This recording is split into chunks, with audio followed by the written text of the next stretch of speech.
Hey guys, Brett here. Today I'm going to be talking to you about a test I did actually a little while back when I was kind of having some trouble deciding on a black and white film to shoot long term.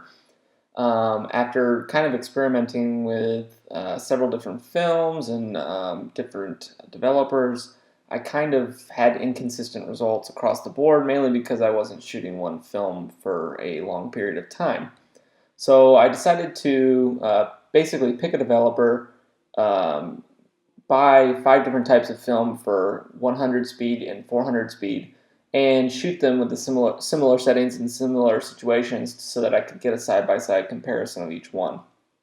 Um, the films that I chose to kind of look at were the Rollei RPX film, Ilford HP5, Kodak Tri-X, Kodak Tmax, and Ilford Delta. Now these are all 400 style or 400 speed emulsions that you can buy and are readily available. So I should also make a note that all of these were developed in Rodinal with a 150 dilution. They were developed as per times on the massive depth chart for each film in a Jobo rotary processor. So the temp and time was very accurately controlled. They were then all scanned with only basic density adjustments so that they would match in terms of brightness. No contrast adjustments have been added. Basically, I just wanted to get each one to a similar look so that you could kind of compare how they handle highlights and shadows and also grain and basically the overall look of each film. Just as an overview, I've pretty much immediately discounted Rollei RPX. It looked like it gave very similar results to Ilford HP5, which is one of my favorite films, but is almost twice the cost. So, immediately I was kind of like, well, I'm not going to pay double the amount for each roll. So, although it tested well and I really like the way it looks, it just doesn't seem practical. I would rather just shoot Ilford HP5. Again, side by side, Ilford HP5 with Kodak Tri-X, you can see a very, very different characteristic between those two films. A lot of people compare them. I don't really think that they're that comparable. They're very different. HP5 fared much better for these tests as far as I was concerned. I've always looked for a much more malleable negative, and in this case HP5 seemed to hold highlights a lot better. It had a lot more shadow detail, it had a lot more smooth tonality. Tri-X has a great look and it has a great grain look, and it's an excellent film if that's kind of what you're after, but I kind of tend to think it's difficult to work with in scanning. With a lot of scanners it just seems like you can't really get a lot out of it if you need it. Tmax and Delta are similar films from Kodak and Ilford. I really, really like Tmax. It has a great look. They're very similar films. They have excellent latitude and dynamic range, very smooth tonality. They have the T-grain structure to them, which some people like, some people don't. I think it's much more fine-grained than a lot of the classic emulsions that are out there.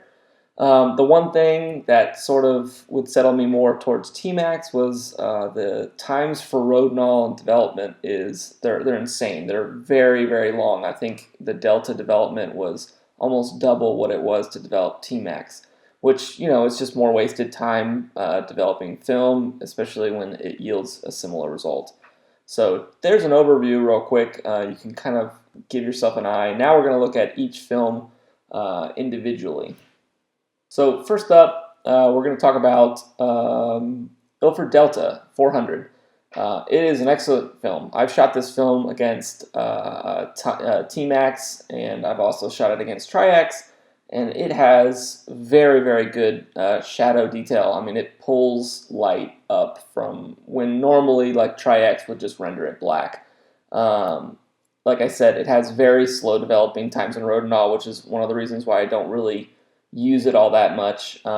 It can look somewhat flat, but it does have a very smooth tonality.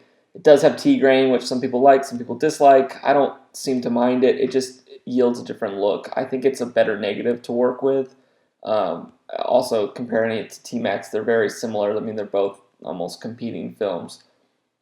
Up next, we have Tmax. Now, I think this film is probably one of the best black and white films that you can buy.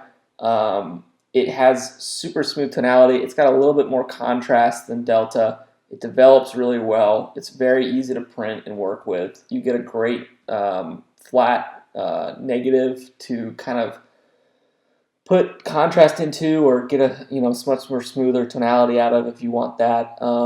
It's just a really well-rounded film. It has much more latitude than Tri-X, although it doesn't really yield the same look in terms of that poppy Tri-X kind of gritty look that everyone really likes. I personally kind of prefer it over Tri-X for that reason, but then again, I guess it's just to each his own. Next up, again, Rollei RPX, really good film. I think it really stacked up nicely against HP5, if that's the sort of thing you're looking for. Much more dynamic range and latitude than Tri-X. It does have the classic grain structure, so it doesn't look a lot like the Tmax or the Delta films. But like I said, it's almost double the cost from what HP5 is, so in my opinion, just shoot HP5.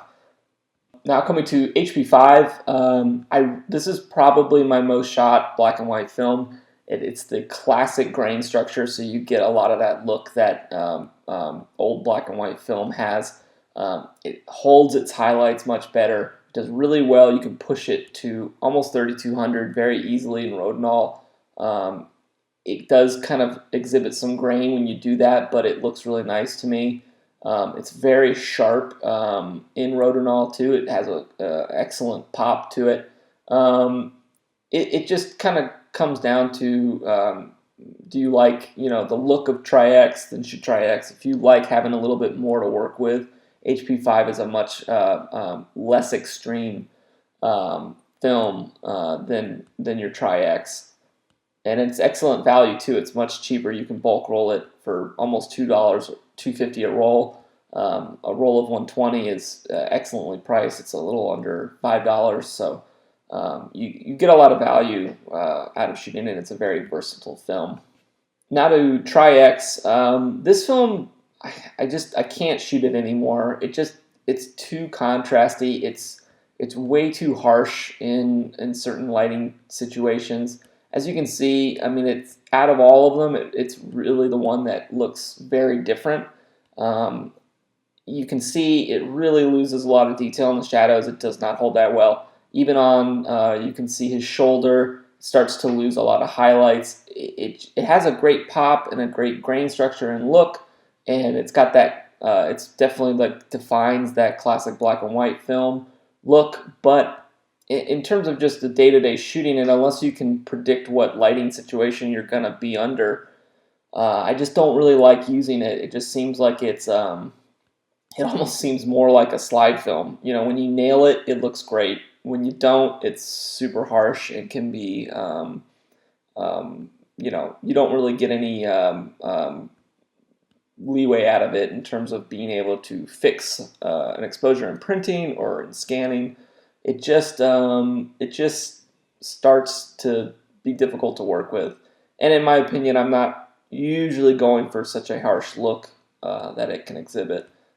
It is excellent for pushing. I do actually like it better for medium format than 35. It seems to kind of help its tonality a little bit for some reason. And maybe it's just the fact that I used Rodinal. It might do better in a lot of other developers. But in this case, I really did not favor it well. I basically, after this test, stopped shooting it entirely and started picking up HP5 more and Tmax also. I hope you enjoyed this test. If you've been looking for a black and white film, 400 speed film to shoot, I hope this helps. Check out our other videos on the channel. Subscribe if you like what you see.